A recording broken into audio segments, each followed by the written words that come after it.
The Lord is my light and my salvation. Whom shall I fear? And yea, though I walk through the valley of the shadow of death, I will fear no evil, for you art with me. Thy rod and thy staff, they comfort me. Thou prepares a table before me in the presence of my enemies. You anoint my head with oil. My cup runneth over, and surely goodness and mercy shall follow me all the days of my life. And I will dwell in the house of the Lord forever and ever. Amen. Assalamu alaikum. It's Wednesday, my day of birth. Welcome to Johnny's Bite.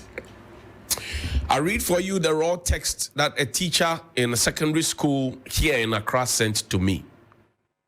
And there's a teacher I know. He sent this to me right now. He says, "Hello, Johnny. Help us to highlight some concerns for schools. The heads won't talk for fear of victimization.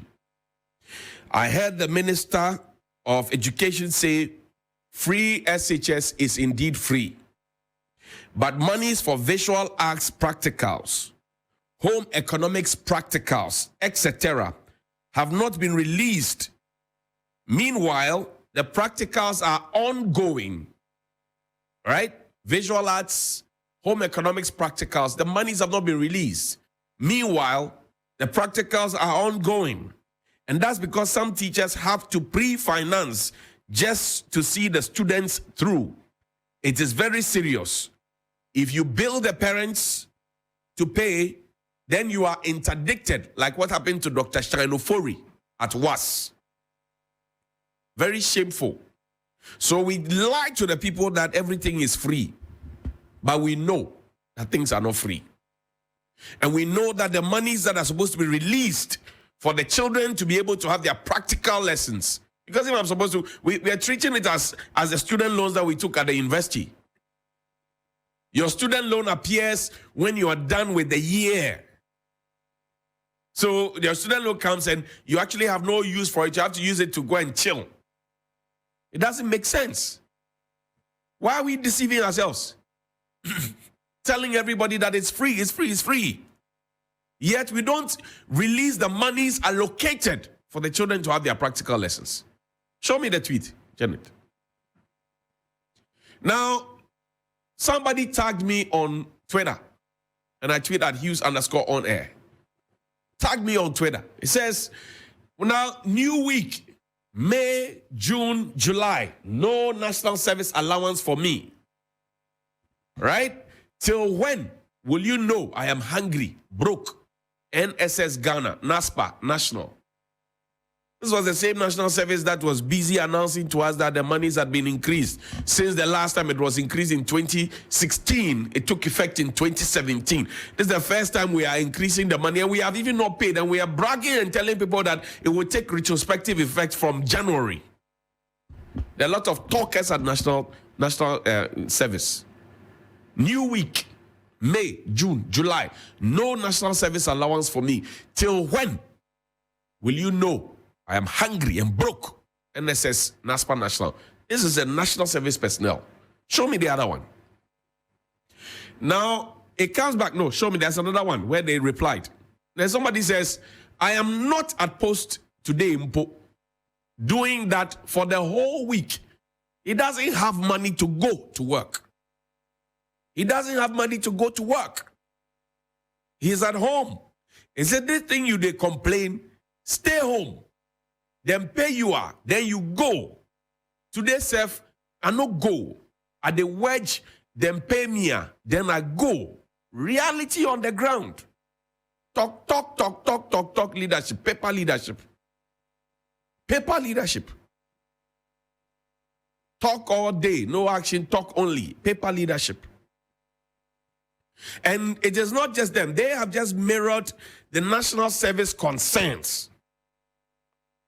When you ask the questions about national service, come back to me. When you ask the questions about national service, then the national service people come quickly with an explanation and tell you that you don't understand their system and that they pay their monies in the middle of the month. May, June, July, middle of the month. They tell you you don't understand how they work. They pay their monies at the middle of the month and you don't understand it. So don't talk about it. Usual talking down at people. They tell you you don't understand. When it was the middle of May? When was the middle of June? When was the middle of July? We're in August. come and tell us that we don't understand what you do at National Service. As if the National Service just began in 2017. We have gone through National Service. National Service started a long time ago. So if you are there and you are mismanaging what is happening at the National Service, you must be called out. And when you are called out, you must have the sense and humility. You are stressing the young people out. And then when you finish, you come and gather around and say, see something, say something. You want them to rally around the flag. Which flag? The bosses at NSS, don't they take their salaries? Have their salaries for May not been paid? Have their salaries for June not been paid? Have their salaries for July not been paid? And I've done my investigation on National Service. The PIN codes that you people generate to make money. I've done my investigations. I'm coming there. Wait for me. Don't cover what? I'm coming there. I'm already there. I finished. Play Nanado's video for me. By attacking the record of our own government. When you do that, then you become then party candidate. What are you going to tell the people of Ghana? Oh, it was the Kufuor who misled you and mismanaged affairs. I will be different, even though I am MPP. I'm still under the Oslo sign. I'm different. And the people of Ghana will be that gullible. No. Let's be serious. So the question is, I think that if we're talking about the record of the government, my understanding is that every MPP person, communicator, or whoever you are, who is a supporter of the party, it's your duty to try and defend that record and make sure that the people of Ghana buy into that record. Because at the end of the day, once this... That was the President of the Republic of Ghana. He is not happy that all the 10 people who want to wave the flag of the MPP to eventually have one of them become President of the Republic on the ticket of the MPP are not associating with him, and they are distancing themselves from him. I told you something, that when the president, then as a candidate, right, together with 16 others, making a compilation of 17, a compendium of 17 people, they said they wanted to succeed President Kufuor because they wanted to continue the work that President Kufuor had done. Today you have 10 people who say they have a new vision. They are moving away. That is a vote of no confidence on Nana Addo Dankwa Akufo-Addo. They said they want to bring change. In the meantime, in 2008, Nana Addo campaigned for change. 2012, he campaigned for change. 2016, he campaigned for change. So what change again is there? And our budgets that we have been read to us tell a certain story. Asempa budget. That was what we started from. Then the good news had come, Asempa. Then we went to a Juma budget. Remember that? Then we went to Impuntuo budget. Then we went to Nkosua budget. When we realized that it wasn't going on, Nkosono, then we said we're bringing on a Ajinkwa budget. Now we have brought Nkabom budget.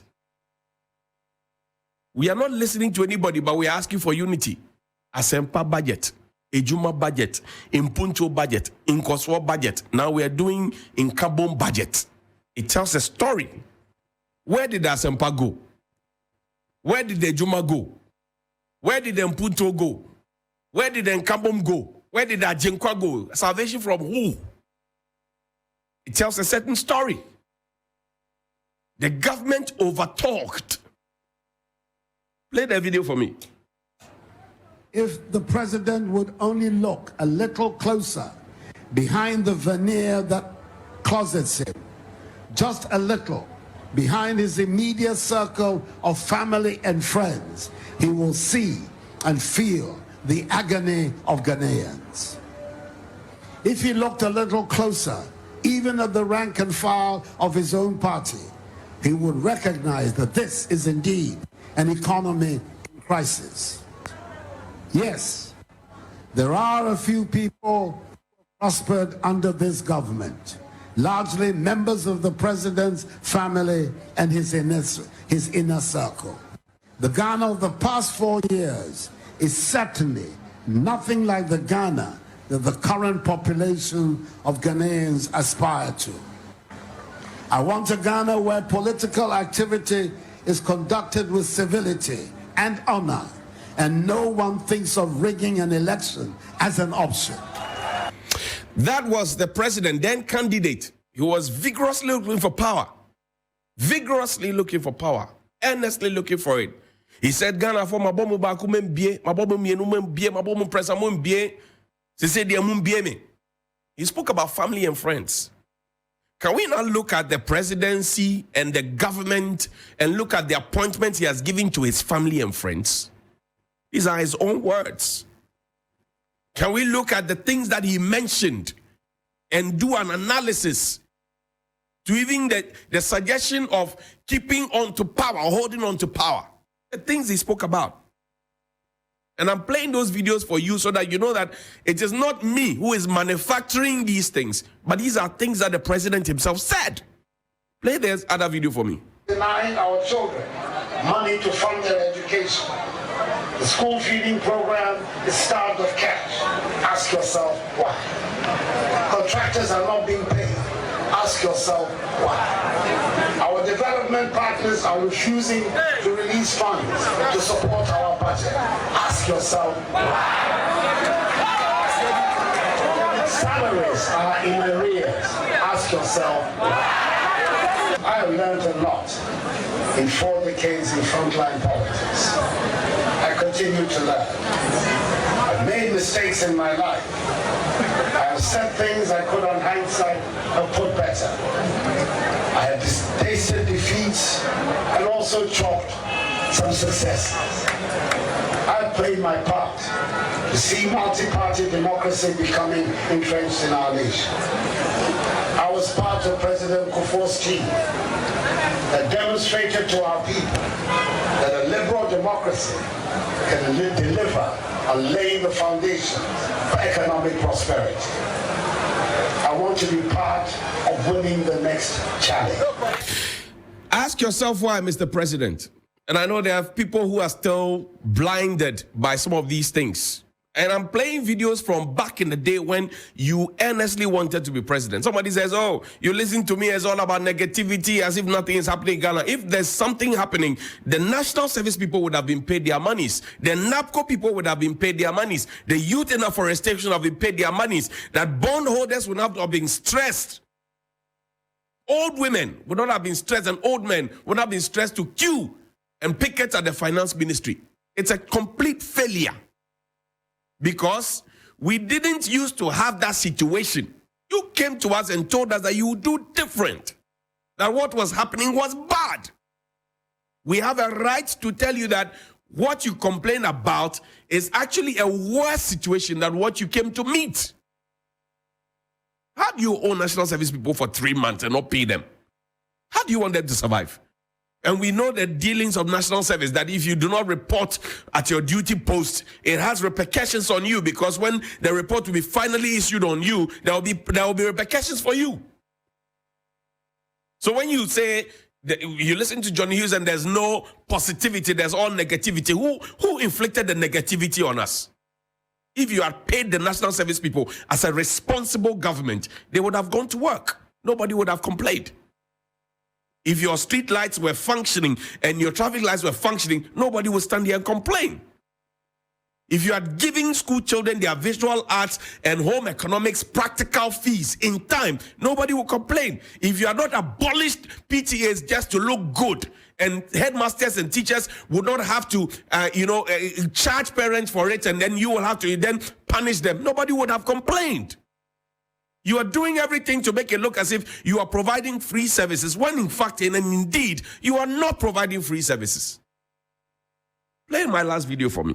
And Dr. Mwakuba, listen to me here.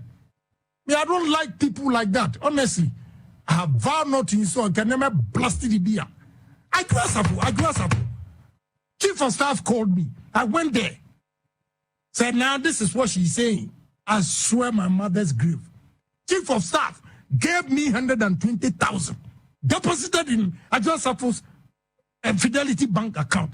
Please, Amwakuba, what do you know? So a lot has been. The man wants to be president of the republic. Kennedy Ohine Japan, MP for Asin Central. He wants to be president of the republic. He was busy lambasting somebody and calling him a strategist. The party was occasioned to have to run a statement. He, on radio, on Asase FM, right, said that he was giving 120,000 by no less a person than the chief of staff to take to Adwoa Safo and pay into her Fidelity bank account. Children are hungry, they are lying on bellies. That was around the time when Adwoa Safo had a Higi Haga with the national school feeding program boss, Mrs. Kwasigan, wife of the late Corey Kwasigan.